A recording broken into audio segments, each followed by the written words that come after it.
Alright folks, welcome to another beer review. Recording this on Christmas Day, hoping to get a few beer reviews recorded, even though woke up today with the intention of making sure all the information was correct for my Sierra Nevada Celebration IPA review to be in the description, and then I'd realised I'd had about 5 or 6 videos that I had uploaded, completely forgotten about, that were scheduled, which don't have like correct titles and stuff and blah blah blah blah blah, but it doesn't matter because people still watch them, so that's the important thing.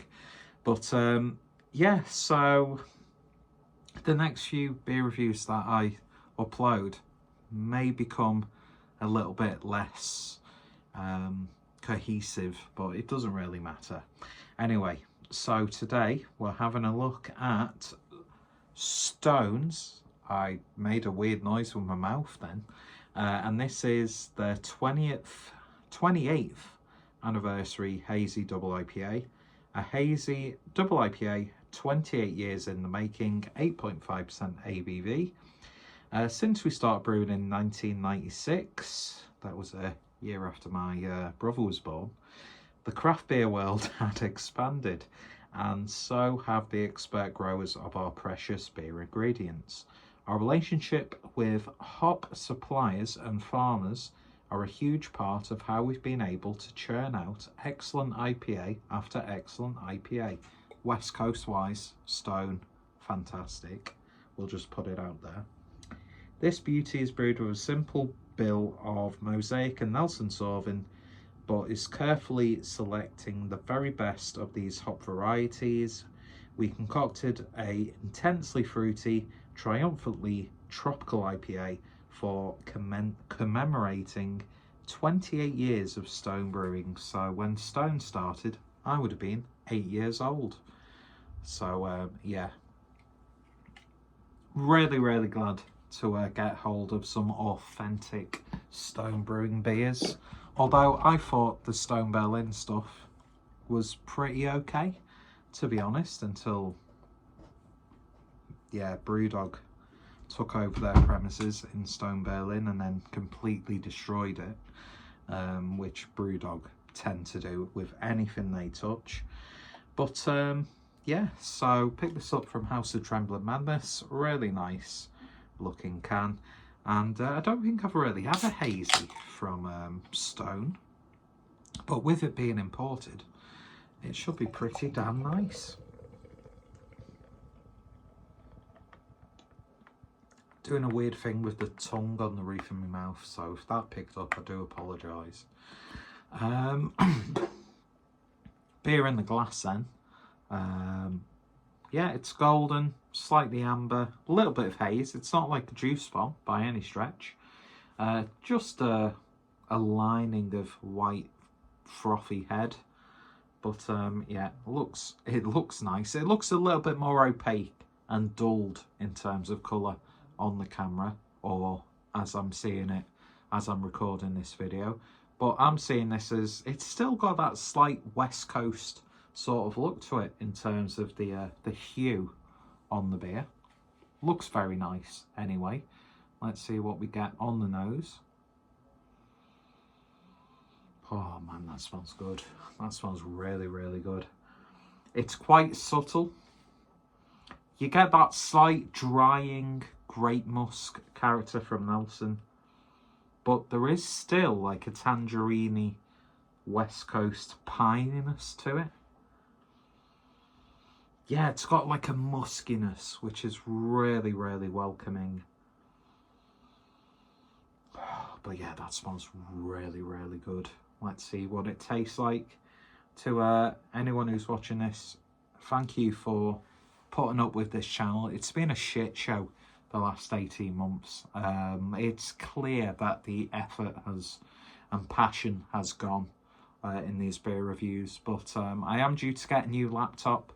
I was speaking to Mr. Hopscene, and I'm hoping to actually put a bit more effort into this because I miss creating videos. I miss the editing process. I miss the capturing, compiling and then finishing of a project, putting it together. So hopefully, I'm not going to promise anything because I've been saying I'm going to take up DJing for the last, like, well, since I was about 16 years old, and that was a long time ago. So if I say I'm going to do something, fucking disregard it, because I'm an absolute, like, garbage human being. But I'll treat you good, and I'll be very pleasant, and representing Bada Bing in Manchester, some of the best, like, American Italian style sandwiches that I've ever had in my life. Anyway, cheers.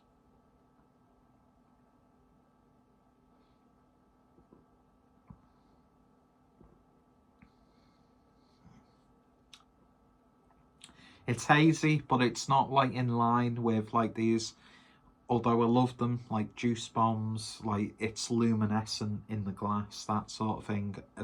Ridiculously sweet.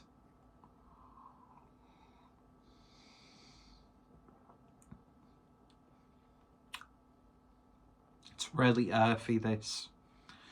You get that sort of, like, pininess to it, but not, like, uber West Coast. Even though it's only 8% ABV, you're feeling that it's like a higher ABV IPA, which I think the Americans do really, really well. We're very good at masking these sorts of ABVs when it comes to hoppy beers, but this, really nice and smooth. There's, like, a sense of, like, a spiced tangerine, almost like a chutney sort of thing about it. There's flavour there, but it's really rounded. It doesn't go too far into one direction.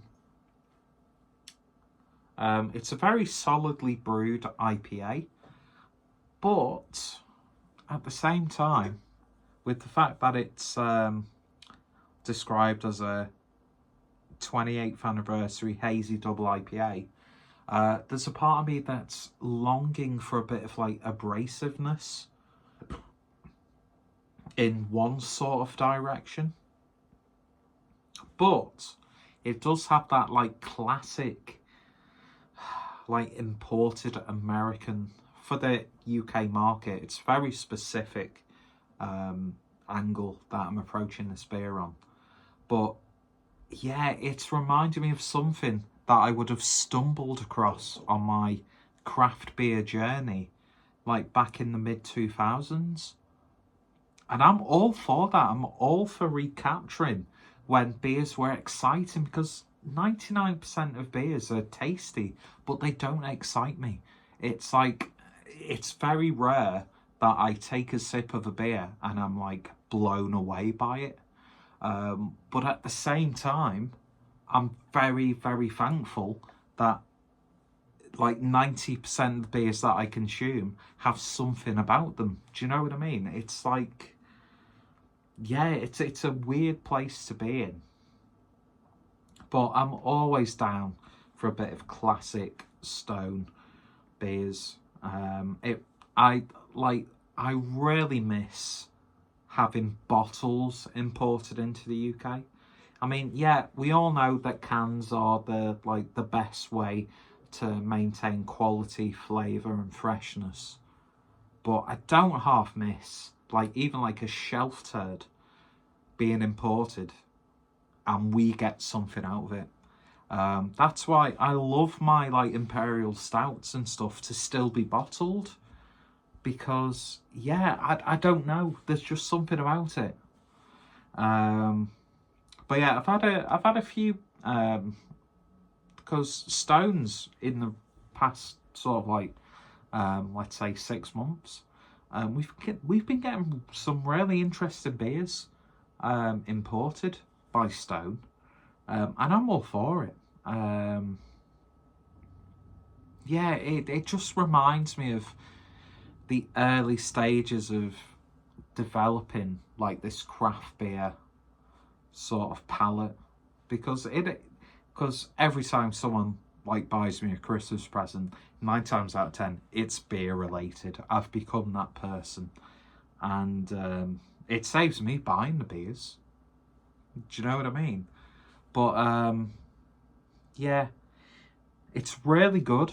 I really enjoy it, but apart this, like, the elitist, gatekeeping, scumbag, hipster part of me was kind of expecting something that was going to be over the top, and that's down to me. So that's I won't consider that in my final analysis of this beer. But every sip is taking me back to learning about these beers and taking a risk, because there's no risk with craft beer now. The whole sort of like chase element has completely gone, I find, which has its negatives and its plus points. But I'm an emotional, poetic, romantic sort of person. I'm a sensitive, contemporary male. Some would, very ill-advised people would say I'm quite feminist, even though I detest contemporary feminism, and a lot of modern feminists are delusional scumbags who don't deserve to be breathing the same air that I am. But yeah, every sip is very, very satisfying, but there's part of me that's like, I didn't know what to expect, and you put those expectations there, and more often than not, I'm adjusting where I'm sitting. Bada bing, in Manchester, fantastic sandwich shop. So fucking gutted I missed out on the Christmas sandwich, which included a tub of gravy to dip in, because I know for a fact that gravy would have been sensational. But yeah, I'm just happy to have some stone that delivers, and this definitely does. Do they do like this every year? Probably. And probably attempt it from another angle. And the one really big positive is the Nelson doesn't fucking annoy me like Nelson Sauvin usually does, because I think that's a shit hop. I fucking hate 90% of New Zealand hops, because for my palate, they don't do anything for me. But this works really, really well, and I'm going to enjoy the rest of that.